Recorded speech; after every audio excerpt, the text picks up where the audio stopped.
Vote? Gayatri નામની તારી ગાય ગુજરી ગઈ છે, મમ્મી નહીં. ઓહો, મારી બા શું કામ ગુજરી જાય? મારા બાપાની એકની એક છે દિયોર. તો પછી પોક મૂકીને તું રડ્યો તો શું કામ? અને રડતા રડતા તું એમ પણ બોલ્યો હતો કે એનું દૂધ પીધું હતું. આ તો સાચું જ બોલ્યો હું. અમે બધા અમારે ત્યાં ગાયનું જ દૂધ પીએ છે. આમાં ખોટું શું બોલ્યો હું દિયોર? એટલે તને જોઈને વાલથી જે દોડીને આવતી હતી એ ગાય. હું આંગણામાં પગ મૂકું અને મને જોઈને દોટ મૂકતી. ગુજરી જાય.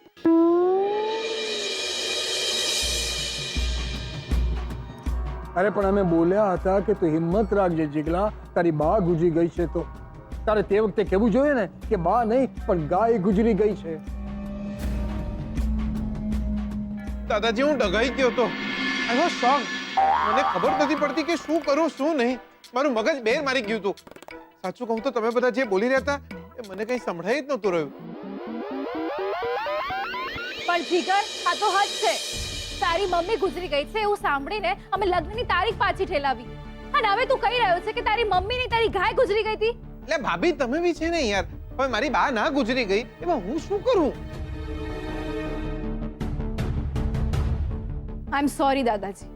હું ગુસ્સામાં કંઈ પણ બોલી જાઉં ને એ પહેલા મને એવું લાગે છે કે મારે અહીંથી જતા રહેવું જોઈએ. ભાભી, ભાભી, ભાભી ઉભા રહ્યો દિયોર. ભાભી, ઓ ભાભી, ભાભી, લા 10-12 દાડા મોઢું પૈંજો. એમાં શું? લ્યો, જતા રહ્યા. હવે લગ્નની તારીખ હતી એ જ રહી છે, એમાં આટલો ગુસ્સો? બસ જીગલા,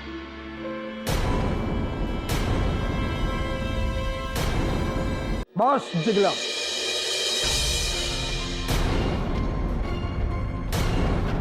આ બધું શું છે?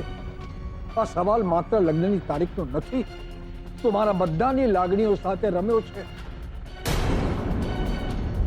આવી મજાક હોય જીગલા? હા, અરે ગઈકાલે રાત્રે અમે લોકો કોઈ સરખું જમ્યા પણ નથી.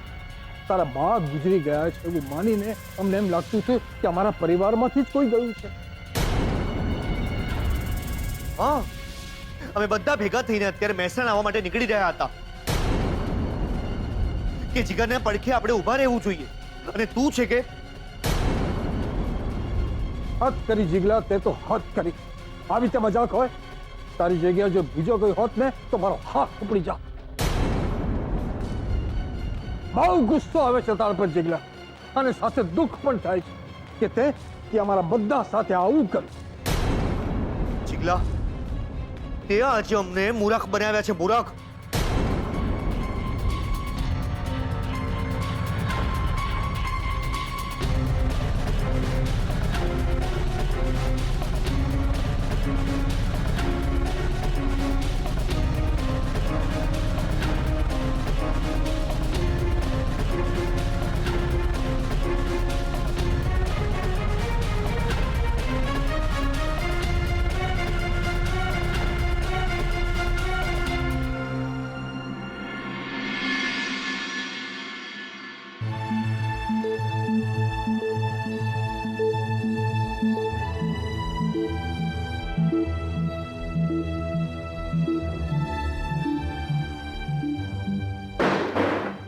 હા, પછી ફોન કરું. હા, શું થયું છું? બેવકૂફ બનાવી ગયો જીગર અમને. એટલો ગુસ્સો આવે છે મને એની ઉપર કે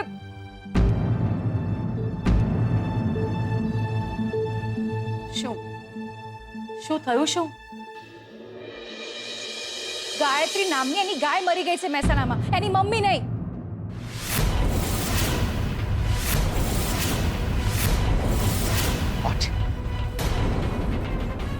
પણ એમ કે જીગરના મમ્મી ગુજરી ગયા છે.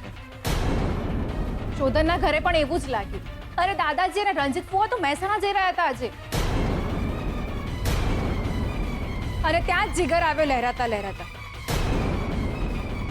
અને આવીને કહે છે કે મારી મમ્મી નહીં મારી ગાય મરી ગઈ છે.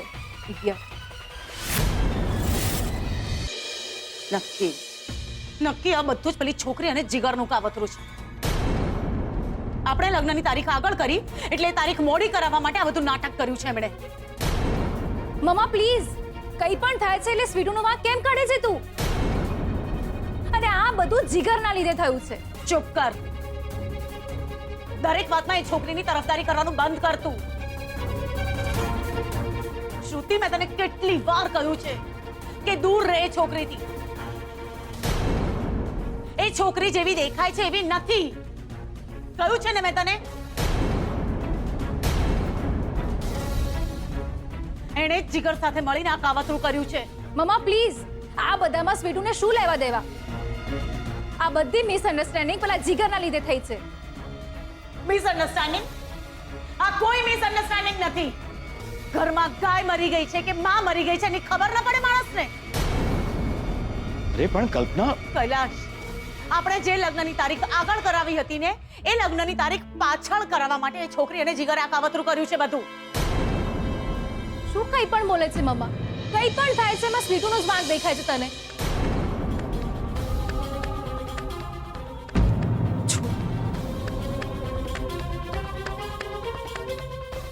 કલ્પના, લગ્નની તારીખ બદલવા માટે જીગર આવું શું કામ કરે?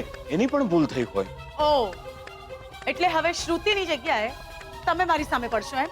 કલ્પના, આ શું બોલે છે તું? મને તો એ નથી સમજાતું કે તને લગ્નની આટલી બધી ઉતાવળ શું કામ છે? 12-15 દિવસ વહેલા કે એકાદ મહિનો લેટ, એમાં ફરક શું પડે છે? પડે છે.